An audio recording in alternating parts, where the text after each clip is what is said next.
നാരായണം നമസ്കൃത്യ നരം ചൈവ നരോത്തമം ദേവീം സരസ്വതിം വ്യാസം തതോ ജയമുദീരയേത്. എല്ലാവർക്കും നമസ്കാരം. ശ്രീമദ് ഭാഗവതം ദ്വിതീയ സ്കന്ധം 2-ാമത്തെ അധ്യായം. ഭഗവാന്റെ സ്ഥൂല സൂക്ഷ്മ പ്രധാരണം, ക്രമമുക്തി, സദ്യോന്മുക്തി. 1-ാം അധ്യായത്തിൽ വിവരിച്ച പ്രകാരം ഭഗവാന്റെ സ്ഥൂല രൂപ ധ്യാനം കൊണ്ടുള്ള പ്രയോജനമാണ് 2-ാമത്തെ അധ്യായത്തിൽ വിവരിക്കുന്നത്. സർവത്ര ഗോവിന്ദ നാമ സങ്കീർത്തനം ഗോവിന്ദ ഗോവിന്ദ. ശ്രീശുക ഉവാച യവം പുരാധാരണയാത്മയോനി നഷ്ടാസ്മൃതിം പ്രത്യവരുദ്ധ്യ തുഷ്ടാത് തഥാ സസർജേതമോഘദൃഷ്ടിർ യഥാപയാ പ്രാഗ് വ്യവസായ ബുദ്ധി. ശ്രീ ശുഖബ്രഹ്മർഷി പറഞ്ഞു, ബ്രഹ്മാവിന് പണ്ട് ഓർമ്മ നശിച്ചപ്പോൾ ശ്രീഹരിയുടെ സ്ഥൂലരൂപത്തിൽ മനസ്സിനെ ഉറപ്പിച്ചപ്പോൾ ആ ധാരണ കൊണ്ട് പ്രീതനായ ശ്രീഹരിയിൽ നിന്ന് വിഫലമാകാത്ത ദർശനവും നിശ്ചയാത്മികയായ ബുദ്ധിയും ലഭിച്ചിട്ട് പ്രളയത്തിന് മുമ്പുണ്ടായിരുന്നതുപോലെ സൃഷ്ടി നടത്തി. അതായത് മഹാപ്രളയം കഴിഞ്ഞ് വിഷ്ണുവിൻ്റെ നാഭികമലത്തിൽ നിന്നുമുണ്ടായ ബ്രഹ്മാവിന് താൻ ആരാണ് എന്നും എന്താണ് ചെയ്യേണ്ടതെന്നുമുള്ള കാര്യങ്ങൾ ഓർമ്മയുണ്ടായില്ല. ഉള്ളിൽ നിന്നുണ്ടായ പ്രേരണ അനുസരിച്ച് വിഷ്ണുവിൻ്റെ സ്ഥൂല രൂപമായ വിരാട് ധാരണയെ ഉറപ്പിച്ച് തപസ് ചെയ്തു. സന്തുഷ്ടനായ വിഷ്ണുവിൻ്റെ പ്രസാദ നിമിത്തം പൂർവകൽപ്പത്തിൽ ചെയ്തിരുന്ന സൃഷ്ടികർമ്മത്തിൻ്റെ സ്മരണയുണ്ടായി. അതിൻ പ്രകാരം പ്രളയത്തിനു മുമ്പുണ്ടായിരുന്ന വിശ്വത്തെ സൃഷ്ടിച്ചു. ശബ്ദസ്യ ഹി ബ്രഹ്മണയേഷബന്ധ എന്നാപവൃദ്ധ്യായതിരവാർത്തേ പരിഭ്രമം തത്ര ന വിന്ദതീർത്ഥാൻ മായാമയേ വാസനയാ ശയാന. അർത്ഥശൂന്യമായ നാമങ്ങളിൽ ഭ്രമിച്ച് വേദങ്ങളിൽ നിർദ്ദേശിക്കുന്ന കർമ്മമാർഗത്തിൽ സഞ്ചരിക്കുന്നവർ മായാമയമായ വാസനകളിൽ ക്ഷയിക്കുന്നതിനാൽ പുരുഷാർത്ഥങ്ങളെ പ്രാപിക്കുന്നില്ല. ഏതുവിധ കർമ്മം ചെയ്താലും ഫലമുണ്ട് എന്ന് വേദങ്ങൾ ഉപദേശിക്കുന്നു. ഉദാഹരണത്തിന് സ്വർഗം ആഗ്രഹിക്കുന്നവർ യാഗം ചെയ്യണമെന്ന് വേദം ഉപദേശിക്കുന്നു. അർത്ഥശൂന്യമായി വാക്കുകളിൽ വിശ്വസിച്ച് കർമ്മം ചെയ്താൽ സ്വർഗം കിട്ടും, എന്നാൽ സ്വർഗത്തിലുള്ളതും വിഷയസുഖം തന്നെയാണ്. അങ്ങനെ സ്വർഗത്തിൽ വസിച്ചാലും പുണ്യക്ഷയം വരുമ്പോൾ വീണ്ടും ഭൂമിയിൽ ജനിക്കണം. അതുകൊണ്ട് മോക്ഷപ്രാപ്തി ഉണ്ടാകുന്നില്ല എന്ന് സാരം. അതൊക്കെ ബിർനാമസുയാവതർത്ഥ പ്രമത്തോ വ്യവസായ ബുദ്ധി സിദ്ധ്യേനതാർത്ഥേന യഥേത തത്ര പരിശ്രമം തത്ര സമീക്ഷമാണ്. അതിനാൽ വിവേകമുള്ളവൻ നാമത്തിൽ അർത്ഥത്തെ മാത്രം ആഗ്രഹിക്കുന്നവനും പ്രമാദമില്ലാത്തവനും ഉറച്ച ബുദ്ധിയുള്ളവനുമായിരിക്കണം. അതായത് അർത്ഥശൂന്യങ്ങളും നാമമാത്രങ്ങളുമായിരിക്കുന്ന ഭോഗ്യ വിഷയങ്ങളിൽ ശരീര നിർവഹണത്തിന് ആവശ്യമുള്ളത്ര മാത്രമേ അധ്വാനിക്കാവൂ. അത് മറ്റു വിധത്തിൽ കിട്ടുമെങ്കിൽ അതിനുവേണ്ടി പ്രയത്നിക്കുകയും അരുത്. സത്യാംശിതോ കിം കശുപോ പ്രയാസേർബാഹോ സ്വസിദ്ധേഹുപവർഹണീ കിം സത്യഞ്ജലോ കിം പുരുദാനപാത്ര്യ ദിഗ്വൽക്കലാദോ സതി കിം ധുകൂലേ. ഉറക്കം വരുമ്പോൾ കിടക്കാൻ വിശാലമായ ഭൂമി എങ്ങുമുള്ളപ്പോൾ ശയ്യ കെട്ടാൻ പ്രയത്നിക്കേണ്ടതില്ല. സ്വന്തം കൈയുള്ളപ്പോൾ തലയണയ്ക്ക് വേണ്ടി പ്രയത്നിക്കുന്നത് എന്തിനാണ്? കൈകൾ തമ്മിൽ കൂട്ടി യോജിപ്പിച്ചാൽ അത് തന്നെ അന്നം നിറയ്ക്കാനുള്ള പാത്രമായിരിക്കുമ്പോൾ പലവിധത്തിലുള്ള ആഹാരപാത്രങ്ങൾ എന്തിന്? മരവുരി, ദിക്കുകൾ എന്നിവ പ്രയത്നം കൂടാതെ കിട്ടുമ്പോൾ വസ്ത്രങ്ങൾക്ക് വേണ്ടിയുള്ള യത്നവും നിരർത്ഥകം. വിരക്തി വന്നവരുടെ ലക്ഷണമാണ് ഈ പറഞ്ഞത്. ചീരാണിക്കും ബദിന സന്ധി ദിശന്തി ഭിക്ഷാം നൈവാംഗ്രിഭാ പരഭ്രത സരിതോപ്യശുഷ്യൻ വൃദ്ധാഗ്രഹാകിമജിതോവതി നോപസന്നാൻ കസ്മാത് ഭജന്തി കവയോധനു ദുർമദാന്താൻ. ആർക്കും വേണ്ടാത്ത കീറത്തുണികൾ വഴി കിടപ്പില്ലേ? ഫലം നിറഞ്ഞ വിഷലതാദികൾ ഭിക്ഷ തരുന്നില്ലയോ? ശുദ്ധജലം നിറഞ്ഞ നദികളെല്ലാം വറ്റിപ്പോയോ? കാറ്റും മഴയും കൊള്ളാതെ സംരക്ഷിക്കുന്ന ഗുഹകളെല്ലാം അടഞ്ഞുപോയോ?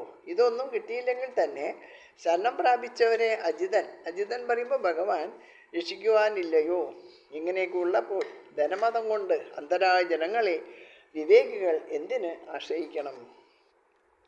ഏവം സജിത്തേ സ്വതയേവ സിദ്ധ ആത്മാ പ്രിയോർത്തോ ഭഗവാൻ അനന്ത തം നിർവൃതോ നിയതാർത്ഥോ ഭജേത സംസാരഹേതു പരമശ്ചയത്ര. പരിപൂർണ വിരക്തനായ വിവേകി എന്ത് ചെയ്യണമെന്നാണ് ഇനി പറയണത്. ഇപ്രകാരം ചിന്തിച്ച് തൻ്റെ ചിത്തത്തിൽ സ്വതവേയുള്ളവനും പ്രേമരൂപനും സത്യസ്വരൂപനും ഐശ്വര്യപൂർണനും അപരിച്ഛേദ്യനുമായ ആത്മാവുണ്ട്. അതിനെ ആനന്ദത്തോടു കൂടിയവനായി നിശ്ചിത സ്വരൂപത്തോടു കൂടിയവനായി ഹൃദയത്തിൽ ഉറപ്പിച്ച് ഭജിക്കണം. അങ്ങനെയുള്ള പരമാത്മഭജനം കൊണ്ട് സംസാരത്തിന് കാരണമായിരിക്കുന്ന അവിദ്യാനാശം സംഭവിച്ച് ആത്മാനുഭൂതി ലഭിക്കും. കസ്താം ത്വനാദൃത്യപരാനുചിന്താമൃതേ പശൂന സതീം നാമയുഞ്ജാത് പശ്യഞ്ജനം പതിതം വൈതരണ്യാം സ്വകർമ്മജാൻ പരിതാപാൻ ജുഷാണം. ഏതൊരുവനാണോ ആ പരാത്മചിന്ത ചെയ്യാതെ പശുക്കളെപ്പോലെ, അതായത് മൃഗങ്ങളെപ്പോലെ വൈതരണിയാകുന്ന നദിയിൽ പതിച്ച് തൻ്റെ കർമ്മഫലങ്ങളിൽ നിന്നുണ്ടാകുന്ന താപത്രയാദികൾ അനുഭവിച്ച് സർവദാ പരിതപിച്ചു കൊണ്ടിരിക്കുന്നുവോ, ആ ജനങ്ങളെ കണ്ടുകൊണ്ടിരിക്കുന്ന വിവേകി അതേ വൈതരണിയിൽ വീഴാൻ ഉപകരിക്കുന്ന വിഷയചിന്തകളെ അംഗീകരിക്കുമോ? അയാൾ തീർച്ചയായും നാശമുള്ളതായ വിഷയചിന്തകളിൽ നിന്ന് രക്ഷിക്കുന്ന ആത്മചിന്തനം തന്നെ ചെയ്യും. കേജസ്വദേഹാന്തർഹൃദയാവകാശേ പ്രാദേശമാത്രം പുരുഷം വസന്തം ചതുർഭുജം ഗഞ്ചരദാംഗശങ്ക ഗദാധരം ധാരണയാ സ്മരന്തി. അവരെങ്ങനെ ഭഗവാനെ ഭജിക്കുന്നുവെന്ന് അടുത്ത 5 ശ്ലോകങ്ങളെ കൊണ്ട് വിവരിക്കുകയാണ്. ചിലർ സ്വദേഹത്തിൻ്റെ അന്തർഭാഗത്തുള്ള ഹൃദയാകാശത്തിൽ വസിക്കുന്ന പെരുവിരൽ വലിപ്പമുള്ള 4 കൈകളോടും ഗദ, താമര, ശംഖ, ചക്രം എന്നിവ ധരിച്ചവനുമായ ഭഗവാനെ ധാരണയിൽ സ്മരിച്ചുകൊണ്ടിരിക്കുന്നു. പ്രസന്നവക്രം നളിനായ ദേക്ഷണം കഥം ഭഗിഞ്ചൽ കവിശങ്കവാസസം രസൻ മഹാരത്ന ഹിരൺമയാംഗതം സ്ഫുരൻ മഹാരത്ന കിരീടകുണ്ടലം.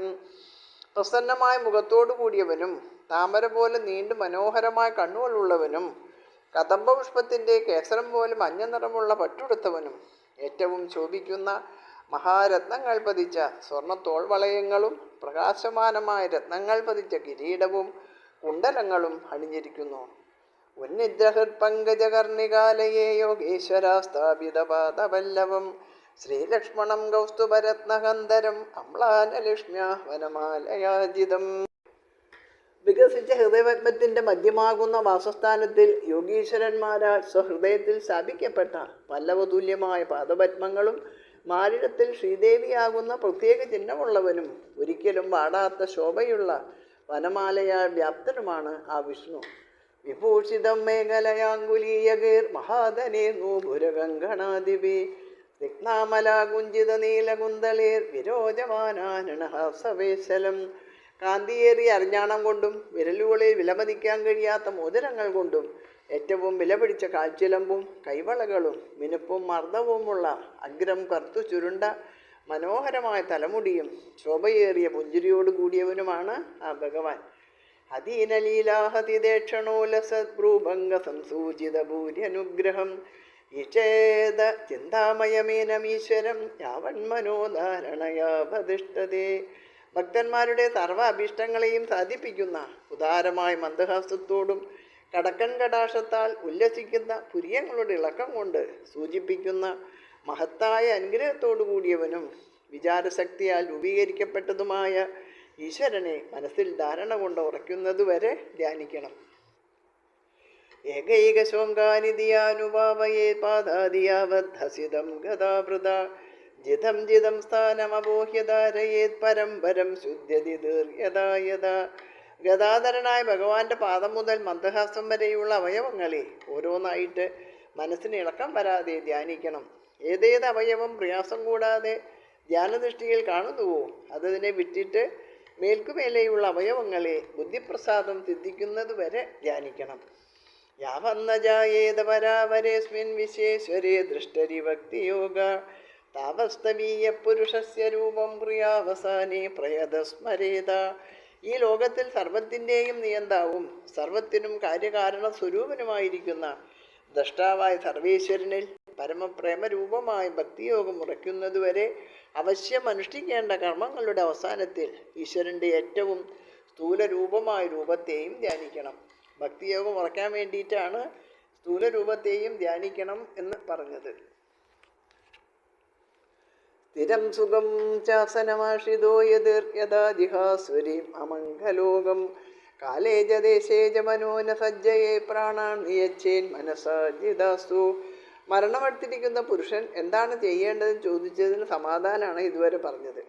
ഇഷ്ടാനുസരണം ശരീരം ത്യജിക്കാനുള്ള യോഗം സാധിച്ചവർ എന്തു ചെയ്യണമെന്ന് ഇനി പറയുന്നു. ഹേ രാജൻ, പ്രാണജയം സാധിച്ച യോഗി തൻ്റെ ശരീരത്തെ ഉപേക്ഷിക്കണമെന്ന് ആഗ്രഹിക്കുമ്പോൾ ഉത്തരായണം തുടങ്ങിയ കാലത്തെയോ പുണ്യതീർത്ഥങ്ങളുള്ള ക്ഷേത്രത്തെയോ ആശ്രയിക്കണം എന്ന് വിചാരിക്കരുത്.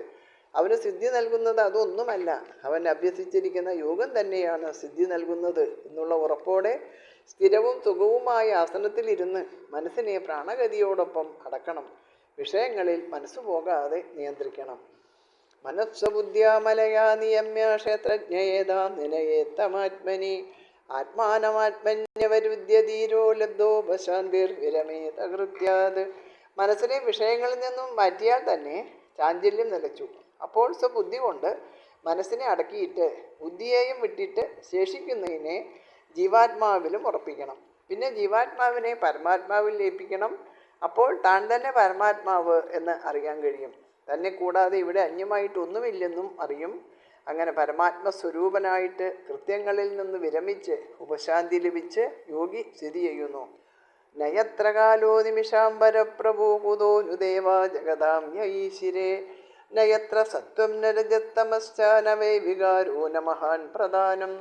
അവനിനി സാധിക്കാനൊന്നുമില്ല. ദേവന്മാരെക്കാൾ ശ്രേഷ്ഠനായും പ്രഭുവായും ഇരിക്കുന്ന കാലം അവനെ ബാധിക്കുകയില്ല. ആത്മാവായിരിക്കുന്ന അവന് ഇനി നാശമില്ല. കാലം ബാധിക്കുന്ന ദേവന്മാർക്കും ദേവന്മാരാൽ നിയമിക്കപ്പെടാൻ യോഗ്യമായ ജഗത്തിലെ മറ്റുള്ളവർക്കും അവരെ ഒന്നും ചെയ്യാൻ കഴിയില്ല എന്ന് പിന്നെ പറയണോ? സത്യരജോ തമോ ഗുണങ്ങളോ അത് നിമിത്തമുണ്ടാകുന്ന അഹങ്കാരമോ മഹത്തത്വമോ അവ്യക്തമോ ഒന്നും അവനില്ലാതെയാകും. നിർവികാരനും നിരാമയനുമായി ആ മഹാൻ സ്ഥിതി ചെയ്യും. പരമ്പദം വൈഷ്ണവമാമനന്ദീ തന്നേതി നേദീത്യദൽദുസ്സൃച്ഛവ പ്രസിജ്യദൗരാജ്ഞമനന്യ സൗഹൃദ ഹൃദോപഗുഹാർഗപദം പദേ പദേ. പരമ്പദം വൈഷ്ണവമാമനന്ദീ തന്നേതി നേദീത്യദുൽസ്യദൃച്ഛവ പ്രസിജ്യദൗരാജ്ഞമനന്യ സൗഹൃദ ഹൃദോപഗുഹ്യാർഗപദം പദേ പദേ. ആത്മവിചാരം ചെയ്തുകൊണ്ടിരിക്കുമ്പോൾ ദേഹം, ഇന്ദ്രിയങ്ങൾ, മനസ്സ്, ബുദ്ധി, ചിത്തം, അഹങ്കാരം ഇവയിൽ ഓരോന്നും നേതി എന്ന് ചിന്തിച്ച് ആത്മാവല്ലെന്ന് മനസ്സിലാക്കിയിട്ട് അവയെ ജഡങ്ങളായിട്ട് ഉപേക്ഷിക്കുന്നു. ദേഹാദിഭാവങ്ങളിൽ ഉണ്ടായിരുന്ന ആത്മാവെന്ന അഭിമാനത്തെ ഉപേക്ഷിച്ചു. ആത്മാവിൽ നിന്നും അന്യമായ യാതൊന്നിലും മനസ്സ് വയ്ക്കാതെ പൂജ്യനായ ശ്രീകൃഷ്ണന്റെ പാദത്തെ സദാ ഹൃദയത്തിൽ സൂക്ഷിച്ച് വിഷ്ണുപദം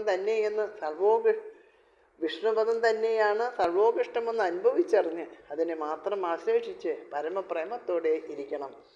ഇത്തം മുനിസ്തു പരമേവസ്ഥിതോ വിജ്ഞാനദൃഗ്വീരസുരന്ധിതാശയ സ്വഭാഷ്ണീനാപീഡ്യ കുതം തതോ നിലം സ്ഥാനേഷു ഷഡ്സുന്നമയേച്ഛിതക്ലമ. ഇങ്ങനെ ആത്മാവിൽ ലഭിക്കുന്ന മുനി ദൃഢനിശ്ചയത്തോടു കൂടിയവനായി ശാസ്ത്രാദി അഭ്യാസങ്ങൾ ലഭിച്ച ജ്ഞാനക്കണ്ണിൻ്റെ വീര്യത്താൽ വിഷയവാസനകളെ ഉപേക്ഷിക്കണം. പിന്നെ സ്ഥിരമായൊരു ആസനത്തിലിരുന്ന് കുതികാൽ കൊണ്ട് ഗുദത്തെ അടച്ച് അപാനവായുവിൻ്റെ കീഴോട്ടുള്ള ഗതി നിരോധിച്ച ശേഷം മൂലാധാരത്തിൽ നിന്നും ബലം പ്രയോഗിക്കാതെ പ്രാണനെ മെല്ലെ മെല്ലെ മൂലാധാരം, മണിപൂരകം, അനാഹതം, വിശുദ്ധി, ആജ്ഞ, ബ്രഹ്മരന്ധ്രം എന്നീ 6 സ്ഥാനങ്ങളിലേക്ക് ഓരോന്നിലായിട്ട് ഉയർത്തണം. നാഭ്യംസിതം ഹൃദ്യതിരോപ്യ തസ്മാത് ഉദാനഗത്യോ രസിതം നയന്മുനി തഥോനുസന്ധായ ദിയാ മനസ്സി തുതാലുമൂലം ശനകേ നയേത. മൂലാധാരത്തിൽ നിന്നും ഉയർത്തി നാഭിയുടെ കീഴെ മണിപൂരകത്തിലിരിക്കുന്ന സമാനൻ എന്ന വായുവിനെ ഹൃദയസ്ഥാനത്ത് അനാഹത ചക്രത്തിലിരിക്കുന്ന പ്രാണവായുവിനോടുകൂടി യോജിപ്പിക്കണം. അവിടെ നിന്നും ഉയർത്തി കണ്ടത്തിൻ്റെ അധോഭാഗത്തുള്ള വിശുദ്ധി ചക്രത്തിലിരിക്കുന്ന ഉദാനവായുവിനോട് യോജിപ്പിക്കണം. മനസ്സിളകാതെ ആ വായുവിനെ ഉയർത്തി ധീരനായ മുനി അഗ്രഭാഗത്തുള്ള സ്വന്തം താലുമൂലത്തിലേക്ക്, അതായത് വിശുദ്ധി ചക്രത്തിൽ സാവധാനം കയറ്റണം. ഇവിടെ ഒന്നിലധികം ദ്വാരങ്ങൾ ഉള്ളതിനാൽ മറ്റു ദ്വാരങ്ങളിലേക്ക് കടക്കാതെ പ്രത്യേകം ശ്രദ്ധിക്കണമെന്ന് സൂചിപ്പിക്കാനാണ് ഇവിടെ ശനൈക എന്ന് പറഞ്ഞത്. തസ്മാപൂർവോരന്തരമുന്നയേത നിരുദ്ധ സപ്തായതനോനപേക്ഷ സ്ഥിത്വാം ഹൂതാർത്തമകുണ്ടദൃഷ്ടേ നിർഭിദ്യമൂർധൻ പ്രസുജേ പരം ഗത. താലുമൂലത്തിൽ നിന്നും പ്രാണനെ പുരിയങ്ങളുടെ മധ്യത്തിലുള്ള ആജ്ഞാചക്രത്തിലേക്ക് ഉയർത്തിക്കൊണ്ട് ചെല്ലണം. താലുമൂലത്തിൽ നിന്നും പ്രാണഗതിക്ക് 7 മാർഗങ്ങളുണ്ട്. ചെവിയുടെ 2 ദ്വാരങ്ങൾ, കണ്ണിൻ്റെ 2 ദ്വാരങ്ങൾ, 2 നാസികാദ്വാരങ്ങൾ, മുഖം എന്നീ 7 ദ്വാരങ്ങളെയും അടയ്ക്കണം. അവിടെ അർദ്ധമുഹൂർത്ത സമയം ഇരുന്നിട്ട് പരബ്രഹ്മത്തെ ലക്ഷ്യമാക്കി മൂർധാവിൽ കൂടി, അതായത് ബ്രഹ്മരന്ധ്രത്തിൽ കൂടി പ്രാണനെ നിർഭേദിച്ച് ദേഹത്തെയും ഇന്ദ്രിയങ്ങളെയും വിട്ടുപോകണം. ഇതാണ് സദ്യോന്മുക്തി. യതി പ്രയാസ്യനൃപവാരമേഷ്ട്യം വൈഹായസാനാമുദ യദ്വിഹാരം അഷ്ടാധിപത്യം ഗുണസന്നിവായേ സഹൈവ ഗച്ഛേൻ മനസേന്ദ്രിയൈശ്ച. ഹേ രാജാവേ, ശരീരം ഉപേക്ഷിച്ചു പോകുന്ന യോഗിക്ക് ബ്രഹ്മലോകത്തെയോ സിദ്ധന്മാർ വിഹരിക്കുന്ന ഗുണസമുദായ സ്വരൂപമായ ബ്രഹ്മാണ്ടത്തിൽ അനിമാദികളായ ഐശ്വര്യങ്ങളെ ആധിപത്യങ്ങളുടെ സ്ഥാനത്തെയോ അതല്ലെങ്കിൽ ഏതെങ്കിലും ഒരു ദിവ്യലോകത്തെയോ പ്രാപിക്കണമെന്നുള്ള ആഗ്രഹമുണ്ടെങ്കിൽ ദേഹത്തെ ഉപേക്ഷിക്കുന്ന വേളയിൽ മനസ്സിനെയും ഇന്ദ്രിയങ്ങളെയും ഉപേക്ഷിക്കാതെ ഗമിക്കണം. അതായത് സൂക്ഷ്മ ശരീരത്തോടു കൂടി ആഗ്രഹിക്കുന്ന ലോകത്ത് എന്ന് ഭോഗങ്ങൾ അനുഭവിക്കണം എന്ന് സാരം. യോഗേശ്വരാണാം ഗതിമാഹുരന്തർബഹിസ്ത്രീലോക്യ ഭവനാന്തരാത്മനാം ന കർമ്മഭിസ്താം ഗതിമാപ്നുവന്തി വിദ്യാതപോ യോഗ സമാധിവാജാം. വിദ്യ, തപസ്, യോഗം, സമാധി എന്നിവയെ ആശ്രയിച്ചവരും പ്രാണവായുവിൻ്റെ അന്തർഭാഗത്ത് ലിംഗശരീരത്തോടു കൂടിയവനായ യോഗികൾക്ക് യഥേഷ്ടം സഞ്ചരിക്കാൻ കഴിയും. അവർക്ക് ത്രിലോകികളുടെ അന്തർഭാഗത്തും ബഹിർഭാഗത്തുമുള്ള മഹർലോകാദികളിലും ബ്രഹ്മാണ്ടത്തിന് പുറത്തുമുള്ള എല്ലാ സ്ഥാനത്തും ഇഷ്ടം പോലെ പ്രവേശിക്കാൻ സാധിക്കും. അപ്രകാരമുള്ള ഗതി കർമ്മങ്ങൾ കൊണ്ട് കിട്ടുകയില്ല. വൈശ്വാനരം യാതി വിഹായ സാഗത സുഷുമ്നയ ബ്രഹ്മപദേന ശോജിഷ വിദൂതകൽക്കോദഹരേരുദസ്ത പ്രയാതി ചക്രം നൃപശൈശുമാരം. ഹേ രാജൻ, ജ്യോതിർമയ്യായ ശോഭയേറിയ സുഷുപ്നയിൽ കൂടി ഗമിച്ചവൻ ആദ്യം ആകാശത്തിലും അവിടെ നിന്നും ബ്രഹ്മമാർഗത്തിലും കൂടി യാത്ര ചെയ്ത് അഗ്നിമണ്ഡലത്തിൽ പ്രവേശിക്കുന്നു. പുണ്യപാപങ്ങളാകുന്ന മാലിന്യം ഒന്നുമില്ലാത്തതിനാൽ ഇവൻ്റെ ഗതിക്ക് യാതൊരിടത്തും തടസ്സമില്ല. അനന്തരം ഉപരിഭാഗത്തുള്ളതും ശ്രീഹരിയെ സംബന്ധിക്കുന്നതും ശിശുമാരാശയവുമായ ജ്യോതിചക്രത്തിൽ പ്രവേശിക്കുന്നു. തദ് വിശ്വനാഭ്യം ദ്വതിവർത്തിയ വിഷ്ണോരണീയസ വീരജേനാത്മനൈക നമസ്കൃതം ബ്രഹ്മവിദാമുപൈദീകൽപായുഷോ യദ്വിബുധാരമന്തേ. ലോകത്തിൻ്റെ നാഭിസ്ഥാനഭൂതമായിരിക്കുന്ന വിഷ്ണുവിൻ്റെ ആ ശിശുമാരചക്രത്തെ കണ്ട ശേഷം അതിനപ്പുറം മറ്റുള്ള ദേവന്മാർക്ക് പ്രവേശനമില്ലാത്തതും ഏറ്റവും ചെറുതും നിർമ്മലവുമായ ദേഹത്തോടെ, അതായത് ലിംഗശരീരത്തോടെ ബ്രഹ്മജ്ഞാനികളുടെ സ്ഥാനവും നമസ്കരിക്കപ്പെടുന്നതുമായ ലോകത്തെ പ്രാപിക്കുന്നു. ആ മഹർലോകത്തിൽ കൽപ്പം വരെ ആയുസ്സുള്ള ജ്ഞാനികൾ ലഭിക്കുന്നു. അതോ അനന്തസ്യ മുഖാനലേനാദന്തഹ്യമാനം സ നിരീക്ഷ്യ വിശ്വം നിര്യാതിസിദ്ധേശ്വരജുഷ്ടദിഷ്ട്യം യദ്വൈപരാർദ്ധ്യം തതുപാരമേഷ്ട്യം. മഹർലോകത്തിലെത്തുന്ന ആ യോഗി അനന്തൻ്റെ മുഖാഗ്നിയിൽ നിന്നും വമിക്കുന്ന ചൂടിൽ ലോകം ഏറ്റവും ദഹിക്കുന്നതായി കണ്ടിട്ട് ബ്രഹ്മലോകത്തിൽ പരാർദ്ധകാലം വരെ നിലനിൽക്കുന്നതും സിദ്ധേശ്വരന്മാർ ഇരിക്കുന്നതുമായ സ്ഥാനങ്ങളിൽ പ്രവേശിക്കുന്നു. നയത്ര ശോകോ ന ജരാ ന മൃത്യോരാർത്തിർന ജ്യോതൈകഹൃദേ കുതശ്ചിത് യച്ചിത്തദോദകൃപയാനിദം വിധാം ദുരന്ത ദുഃഖ പ്രഭവാനുദർശനാത്. ആ ലോകത്ത് ദുഃഖം, ജര, മരണം, പീഡ, ഭയം എന്നീ ദോഷങ്ങൾ യാതൊന്നുമില്ല. അവിടെ എത്തിയവർക്ക് ആത്മാനന്ദം മാത്രം ലഭിച്ചുകൊണ്ടിരിക്കുന്നു. എന്നാൽ ആത്മാവിനെ അറിയാതെ ആത്മാനന്ദം അനുഭവിക്കാതെ ജനനമരണ ദുഃഖങ്ങളിൽ ഏർപ്പെട്ടിരിക്കുന്നവരോടുള്ള കൃപ കൊണ്ട് മനസ്സിന് ശോഭം മാത്രമല്ലാതെ മറ്റ് യാതൊരു മനക്ലേശങ്ങളും അവിടെ ഉള്ളവരെ ബാധിക്കുന്നില്ല. തഥോ വിശേഷം പ്രതിപദ്യ നിർഭയസ്തേനാത്മനാ ഭൂനലമൂർത്തിരുദ്ധരൻ ജ്യോതിർമയോ വായുമുപേത്യകാലേ വായുആത്മനാക്കം ബൃഹദാത്മലിംഗം. ഇങ്ങനെ ബ്രഹ്മലോകത്തിലിരിക്കുന്ന യോഗി ലിംഗശരീരത്തോടുകൂടി പ്രതിരൂപത്തെ പ്രാപിക്കുന്നു. പിന്നീട് നിർഭയനായി ജലാത്മകതയെ പ്രാപിക്കുന്നു. പിന്നെ ത്വരയോടുകൂടി ജ്യോതിസ്വരൂപനായി അഗ്നാത്മകതയെയും പിന്നെ കാലം കൊണ്ട് വായുവാത്മകതയെയും പ്രാപിച്ചിട്ട് ബൃഹത്തും ശബ്ദലക്ഷണവുമായിരിക്കുന്ന ആകാശാത്മകതയെയും പ്രാപിക്കുന്നു. ആ അവസ്ഥകളിൽ ഒന്നും ഖേദം, ദാഹം തുടങ്ങിയ ഒന്നും അയാളെ ബാധിക്കുന്നില്ല. ഒന്നും കൂടി വിവരിച്ച് പറയുകയാണെങ്കിൽ, പ്രപഞ്ചത്തിൻ്റെ സൃഷ്ടിക്രമം അറിഞ്ഞാലേണ് യോഗിയുടെ ഈ ക്രമമുക്തിയെക്കുറിച്ച് മനസ്സിലാകുകയുള്ളൂ. ഈശ്വരൻ്റെ ഇച്ഛ കൊണ്ട് സൃഷ്ടിയുടെ ആരംഭത്തിൽ മൂലപ്രകൃതിയിൽ നിന്നും ആദ്യം മഹത്വത്വമുണ്ടായി. അതിൻ്റെ അംശത്തോടുകൂടി ശബ്ദതന്മാത്രയും അതിൽ നിന്ന് ആകാശവും ഉണ്ടായി. ആകാശത്തോടുകൂടി സ്പർശതന്മാത്രവും വായുവും ഉണ്ടായി. വായുവിൻ്റെ അംശത്തോടുകൂടി രൂപതന്മാത്രയും തദ്വാര തേജസ്സുമുണ്ടായി. അഗ്നി തേജസ്സിൻ്റെ അംശത്തോടുകൂടി രസതന്മാത്രയുണ്ടായി. അതിൽ നിന്നും ജലവുമുണ്ടായി. ജലാംശത്തോടുകൂടി ഗന്ധവും അതിൽ നിന്ന് പൃഥ്വിയും ഉണ്ടായി. ഒന്നായി ചേർന്ന ഈ പഞ്ചഭൂതങ്ങളാൽ 14 ലോകങ്ങളും വിരാട് സ്വരൂപവും ഉണ്ടായി. ഇങ്ങനെ നോക്കുമ്പോൾ യോഗി വളരെ ചെറിയ സൂക്ഷ്മ ശരീരത്തോടെ പൃഥ്വിയിലും അവിടെ നിന്നും ജലത്തിലും അവിടെ നിന്നും അഗ്നിയിലും വായു, ആകാശം എന്നിവയിലും ക്രമേണ കടക്കുന്നത് നമുക്ക് മനസ്സിലാക്കാൻ പ്രയാസമില്ല. ഘ്രാണേന ഗന്ധം രസനേന വൈരസം രൂപം ദൃഷ്ട്യാ ശ്വസനം ത്വജൈവ ശ്രോത്രേണ ചോപ്യേത്യ നഭോ ഗുണത്വം പ്രാണേന ചാകൂതിമുപൈതി യോഗി. ഇനി ഇന്ദ്രിയ വിഷയങ്ങളായ സൂക്ഷ്മരൂപങ്ങളെ യോഗി കടക്കുന്ന വിധം പറയാണ്. ഘ്രാണേന്ദ്രിയം കൊണ്ട് ഗന്ധത്തെയും, രസനേന്ദ്രിയം കൊണ്ട് രസത്തെയും, നേത്രേന്ദ്രിയം കൊണ്ട് രൂപത്തെയും, ത്വകേന്ദ്രിയം കൊണ്ട് സ്പർശത്തെയും, ശ്രോത്രേന്ദ്രിയം കൊണ്ട് ശബ്ദത്തെയും അതിക്രമിച്ചിട്ട് അതന്തിന്ദ്രിയം കൊണ്ട് അതത് ഇന്ദ്രിയത്തെ ഉപരമിക്കുന്നു, അതായത് കടക്കുന്നു.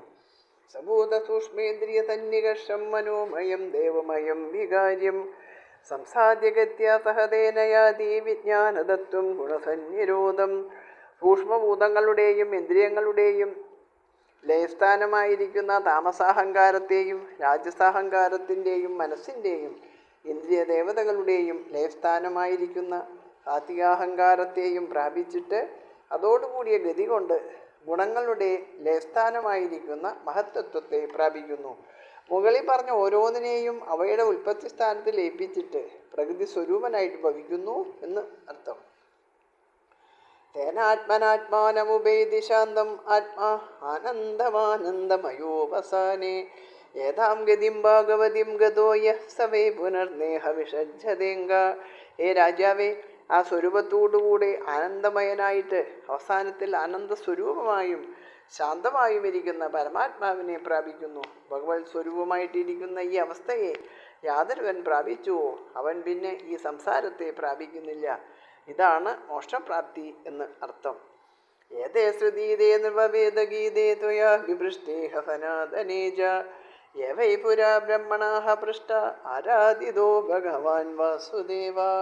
ഹേ നിർവ, അങ്ങ് ചോദിച്ച 2 തരത്തിലുള്ള മുക്തിയെക്കുറിച്ച് വേദത്തിൽ പറയപ്പെട്ടവയും ഏത് കാലത്തും ഉള്ളവയുമാണ് ഞാനിപ്പോൾ വിവരിച്ചത്.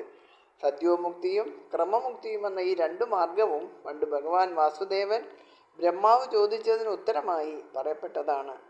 ഹൃദ്യോന്യശിവ പന്ഥാവിശദ സംസൃതാവിഹ വാസുദേവേ ഭഗവതി ഭക്തിയോഗോ യദോ ഭവേത്. യാതൊന്നിനെ അനുഷ്ഠിക്കുന്നത് കൊണ്ട് ഭഗവാൻ വാസുദേവനിൽ പരമപ്രേമ ലക്ഷണയായ ഭക്തിയോഗം സിദ്ധിക്കുമോ അതിനേക്കാൾ സുഖസ്വരൂപമായ മാർഗം സംസാരത്തിൽ പ്രവേശിച്ചിരിക്കുന്ന പുരുഷന് മറ്റൊന്നുമില്ല.